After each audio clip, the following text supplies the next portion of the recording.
Hi, my name is Pam. I'm a person who stutters, and I'm going to talk a little bit about voluntary stuttering. Voluntary stuttering is where you purposely choose to stutter on a word or the first syllable or sound of a word, so that you can have some control over your stuttering moments. People who stutter, myself included, often have a great deal of difficulty with the lack of control that happens when we're stuttering. Stuttering is, in fact, the involuntary disruption of forward-moving speech. And when something is involuntarily disrupted, of course that means that you're feeling like you have no control over it. So when we stutter purposely or with intent, we are in fact controlling the moment or the situation. And when we feel in control, we feel more confident and we feel less anxious. And that's one of the main reasons why voluntary stuttering is recommended as a strategy to use, to not only make yourself as the person who stutters more comfortable, but also to put listeners at ease. And that's important because sometimes the listener, it may be their first time hearing somebody who stutters.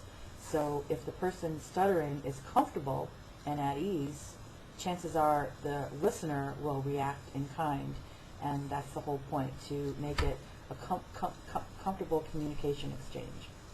So I'm going to just show you how voluntary stuttering might look. I'm going to demonstrate how I have used voluntary stuttering in the past. My stuttering typically is repetitions, usually of the beginning part of a word or the beginning sound, sometimes in the middle of a longer word. So I'm going to use a word that begins with P because that's one of the words that gives me the most trouble, even though that was a pretty natural stutter on a T. But I'm going to use the word purpose because that is a word that I typically stutter on. So I might say, tonight I'm going to stutter on purpose. And I did just there. I controlled the number of times that I was going to repeat on the P sound. And what that did was allow me to have control of the situation.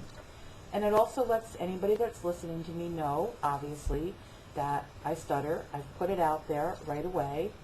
I've advertised or disclosed that I stutter, and I try to show that I'm comfortable and okay with that. Because what I want, in turn, is the listener to react in the same way, to be comfortable and okay. Sometimes I also voluntarily stutter and do it in a prolonged way. And what that means is another sound that I sometimes have trouble with is the S sound. It's funny, a lot of people who stutter have trouble with the S sound. I'm having trouble with the T tonight too. But in the case of an S, I'm going to use the word sometimes. And I might voluntarily prolong that like such. Sometimes I stop at the store on the way home from work.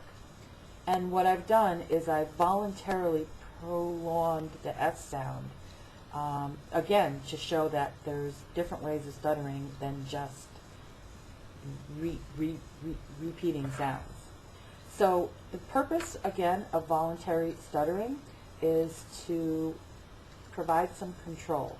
For people who stutter, that's often one of the most difficult issues, one of the most complex emotional aspects of stuttering, because when you feel like you have no control over the stuttering moment or the situation, that's where you feel helpless. And that's where some shame and embarrassment and those type of feelings come into play. So when you do it with intent, or when you stutter purposely, and you've allowed yourself to have some control over the moment of stuttering or the situation. It lessens the anxiety for both yourself as the person who stutters and hopefully the people that are listening to you as well. So go ahead and try it. Give voluntary stuttering a chance. You might be surprised that it might be a tool that you're okay to use or that you're willing to use. And in my case, a person that resists fluency targets or techniques, this is a rather easy one to use because it does indeed give me the control that I'm looking for. So give it a shot. You never know. It might work out for you. Thanks. Have a good night.